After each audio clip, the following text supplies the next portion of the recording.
flota shqiptaro-malazeze në Dugagjin.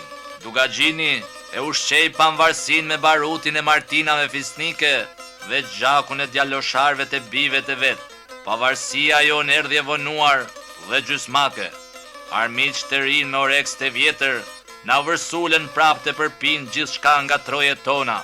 Me korrik të vitit 1915, generali shkja Konstantin Nikic u dyn drejt Dugagjinin. Si njëri dhe tjetri e dinin fort mirë se nuk mund të nënshtronin Shkodrën pa zaptuar më parë Dugagjinin. Nikic ishte generali ma famket që shkeli në Dugagjin, duke lënë kështu në fushën e betejës 1500 robër. Humbje kjo mjaft e turpshme për të dhe për mbretërinë e Cetinës.